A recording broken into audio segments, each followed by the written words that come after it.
olga.gentleapartments.com, and today I'm meeting with Liza Stinton at LA Tan. Thanks for meeting with me. So we're going to have an exciting chat about tanning. Yeah. So tell me a little bit about your salon. What made you decide to go into a tanning business? I've been working here since I was 18, which is 17 years ago, even though I don't look a day over 26.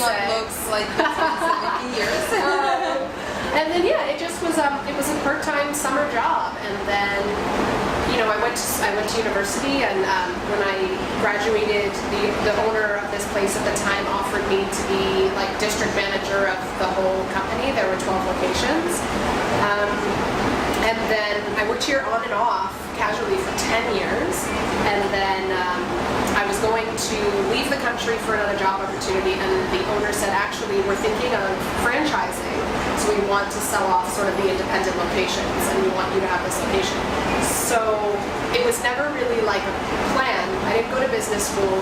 I didn't have childhood hopes and dreams of owning a tanning salon one day. I woke up one day and realized I had 10 years of experience here. Like, I knew everything about tanning. I know every ingredient in the lotions. I knew my clients. I know how the skin tans. I know how the lamps work, how to change the equipment. So it just seemed like the logical step.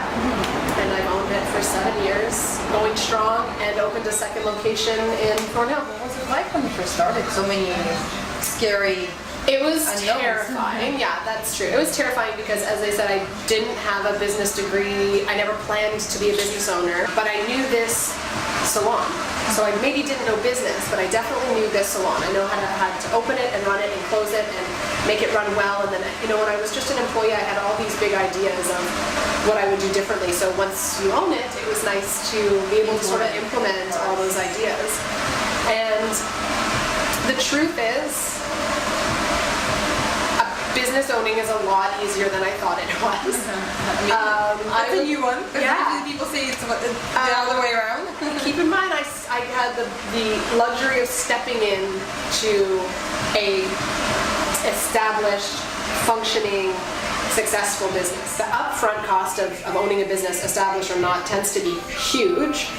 And me having no experience and no idea what to expect, I remember every month I kept refreshing to make sure that what was coming in was covering what was going out. So it wasn't about making any big dollars. I wanted to be sure. So it was a little stressful in the beginning. And you only have so much credit and so much loan and so much buffer space, but you stuck through? Yeah, and it's great. And then now we have enough cash flow that we can start really putting back into the business. Like this year, we switched a whole bunch of equipment over. We upgraded two of the tanning beds. So we're finally getting there. We're finally getting to that spot where I feel like all debts and expenses are paid, and now we can really invest some money into that's true. Invest some money, and even I'm looking at this back of the sign. We need a new signage. I think we're gonna do a total rebrand to make it a little cooler. I don't like. Even that's what caught my eye. Yeah, that's true. I know. I really do like our purple, so I'll see what happens. But I'm not in love with these. I don't need this wave anymore. I would love, but when you're budgeting and allocating funds, it's way more important for me that people have a good tan. That's why they're here. I've noticed on your website you have a selection of different services. Is there anything else that you're offering in the salon other than just tanning? Yeah, so I'd say half of our business is UV tanning, normal UV tanning. We have the spray tanning booth, and spray tanning has got to be, nowadays it's got to be 40 if not 50% of every salon's business. So some people, either they just don't want to be in the sun, but they still want the tan, so they do the spray tan. Or even someone like me, I love both. I love real tanning. I love UV tanning. I like the vitamin D. It makes me feel good. I like the way I look. Except sometimes I work so much, I forget to tan. So if I had a party tomorrow night, anytime I'm going to an event, a gala, a party, a vacation, I pop into that spray tan because you get it immediately. You get it within 4 to 6 hours. first 3 days are the best color. So you always want to do it as close to the event as possible. It lasts 5 to 7 days total, depending on how you care for it. I mean, if you shower twice a day, exfoliate, use oils, you're going to scrub it. We also have a That's So Body Wave, which is a collagen booth. So that is red light therapy. So it looks like a stand-up tanning machine, except on the light spectrum, there's no UV rays, so you're not getting a tan. It's red light therapy. So red light therapy stimulates your skin's natural collagen production. So when that happens, there's a reduction in fine lines and wrinkles, but think of your skin head to toe. So it works on any acne, any scars, any stretch marks. And in addition to being surrounded by that red light, they have a vibro plate on the bottom. So like you see them at gyms, they're very popular right now. So when that vibro plate is shaking, you can set it to a slimming, toning, or anti-cellulite function. So 2-in-1. it's great, and it's just you stand there. I mean, it's easier than like going to the gym or any aesthetic procedure. You just stand there for 12 minutes, and you can do it in tandem. So we call it a double dip if you want to do a real tan then a spray tan. We call it a shake and bake if you want to do the collagen and then the tan. So everything sort of complements each other really well. I love the names. Yeah, and then we just last year got into some beauty services. So we do eyelash extensions. We have an amazing eyelash tech who comes in sort of when she's called. We have another amazing eyebrow microblading technician, so she does that tattoo. I don't like calling it that tattoo, but it is. It's tattoo, eyebrow, tattoo.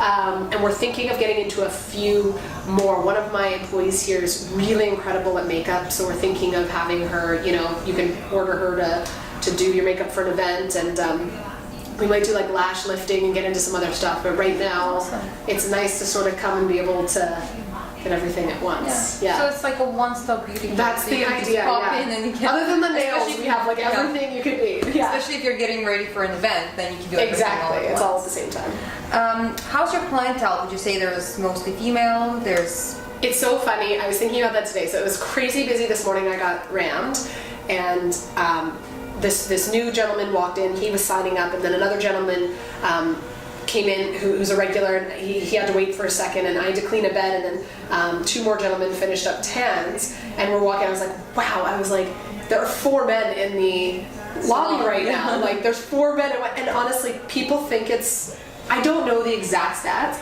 but people think it's mostly women. It's not.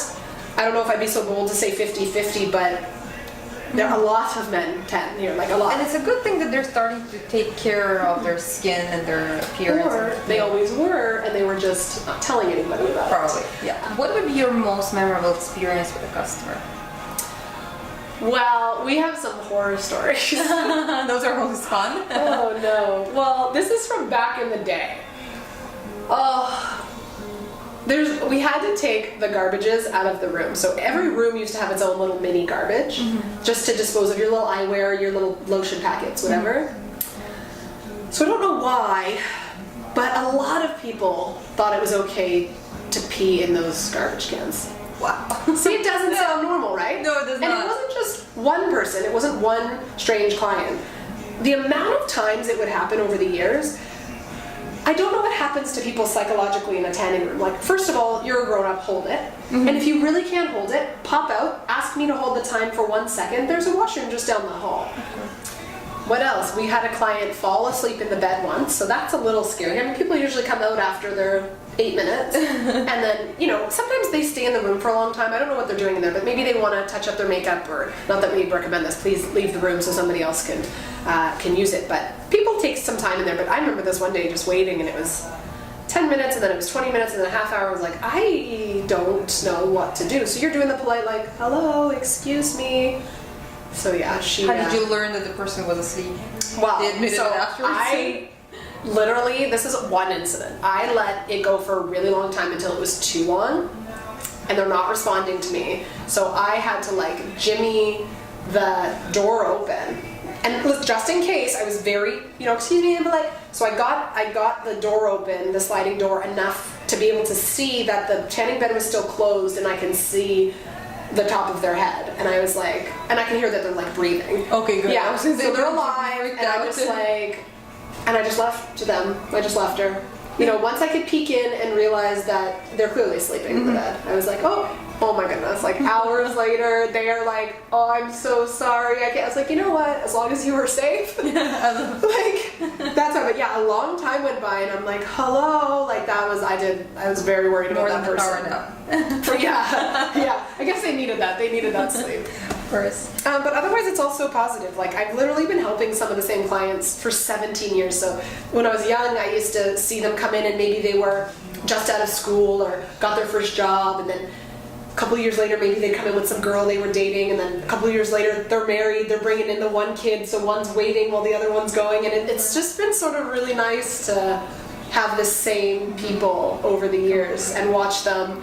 And I mean, I've had the makeups and the breakups, and then I've seen the first marriages, and then the divorces, and then the second marriage. Yeah, but like I've been on this like journey with these people this whole time. So amazing. Yeah, it's really nice. Long-term relationships. What about the neighborhood? Have you noticed any changes in the neighborhood since you've been here so long? Oh my God. You've seen it all. Construction right now is a huge one. We have I've always loved Yonge and Eglinton. So my parents are like just a little bit west on Bathurst. And I went to high school here, so Yonge and Eglinton's always sort of been my area, my zone. Mm-hmm. I really think there's nothing like it in the city. I found it so young. It was like young and transient, and now it got more young family. Mm-hmm. Not instead of, just in addition to, because young families aren't moving to the suburbs anymore to buy their houses. A lot of young families are living in two-bedroom condos here. Yeah. Yeah, I've seen it's great. It's great that, I mean, we've always had this 24-hour metro. We've always had the movie theater, so that was nice for me. So I'm this little tanning salon right beside, you've got your movie theater, you've got your 24-hour grocery store, and you've got 3 gyms in the area. Mm-hmm. So that's what everyone would do after work or on their Sunday. Then, you know, down on Eglinton East is booming, so now we have the Loblaws down there, all those condos, and it's condos. I mean, right at the corner here is the e-condos going up.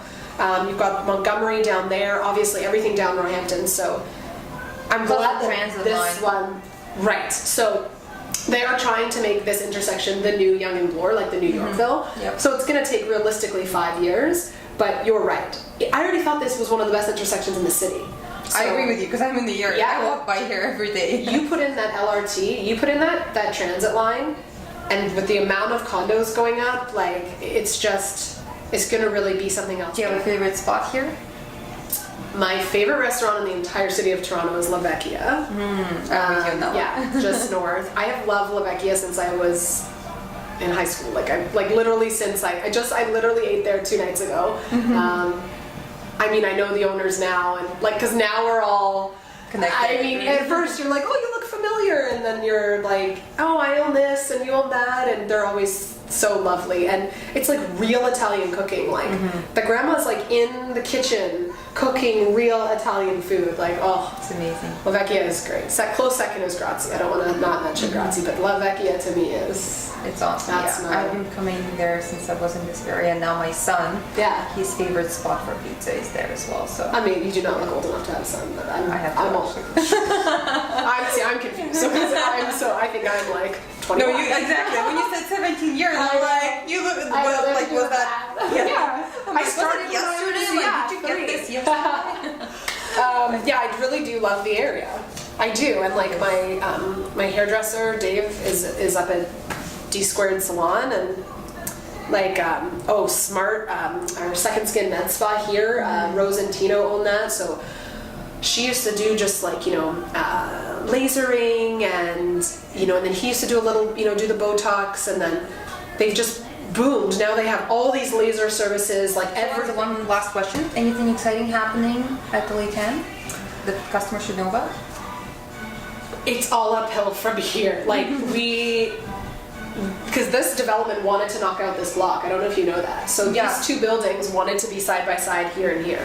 And my landlord, thank God, because we're all these little independent buildings, right, straight down to the Duke of Kent. All along Yonge Street, they wanted to knock it down. They said no, thank God, and I don't know how much money was offered, but it's irrelevant. So they ended up building the L behind us. So it's like, I feel so grateful that our block was saved, and we get this sort of influx of people, hopefully, and The new equipment is great. Like we just this year put in those 2 brand new pieces of high pressure, like high quality equipment. So someone came in today and said, you know, it's hard to find a tanning salon these days. Everyone's shutting down. And I said, well, our equipment, some of these beds cost $75,000 each. So the reason they're all shutting down is because they can't keep up with us. And I don't say that to be like ego. This is an expensive industry, and you need to keep putting capital back into your business if you want to be the best. And we just kept putting all of our capital back into the salon so that just no one really could compete with us, because you can't sit there with the same old stuff you've been tanning in for 20 years and think that your clients aren't going to come to us. And it's so easy for people to learn now. There's Google, Yeah. you can search, there's reviews and everything, so you know, Right. you know the quality that you should be getting. Right. So that's why Yes. if people aren't really providing it, of course you're going to The move on good to the stuff next good is expensive, person. and you got to keep up. You got to keep up. So the 2 new pieces are really great. I would love some new spa services and expansion. I mean, let's see how the next little bit shuffles out, but I would love at least 3 more locations in the city. Like, I just want to be Toronto's tanning salon. Like, Yeah. the only one. The go-to place Yeah, exactly. for tan, Yeah, for exactly. tan. So that's the dream. That's the big plan. Okay, nice. Yeah. Well, I hope you make it happen. Thank you. Thank you. Bye, guys.